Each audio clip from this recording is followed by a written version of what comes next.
अरविंद पवार हा 1996 पासून आश्रमशाळा चालवत होता। या शाळेच्या वसतिगृहात शिकणाऱ्या मुलींना स्वयंपाकी नसलेल्या मनीषा कांबळेंशी संगनमत करून तो राहत असलेल्या खोलीत बोलावून अत्याचार करत होता।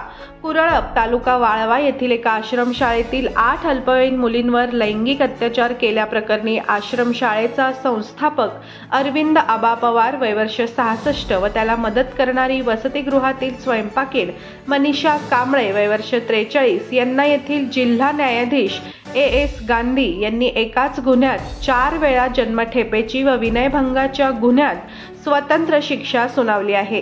एकाच गुन्ह्यात 4 वेळा जन्मठेप देण्याची सांगली जिल्ह्यातील ही पहिलीच आणि ऐतिहासिक घटना आहे। सप्टेंबर 2018 मध्ये कुरळप पोलीस ठाण्याअंतर्गत अरविंद पवार व मनीषा शशिकांत कांबळे यांच्या विरोधात हा गुन्हा दाखल केलेला आहे।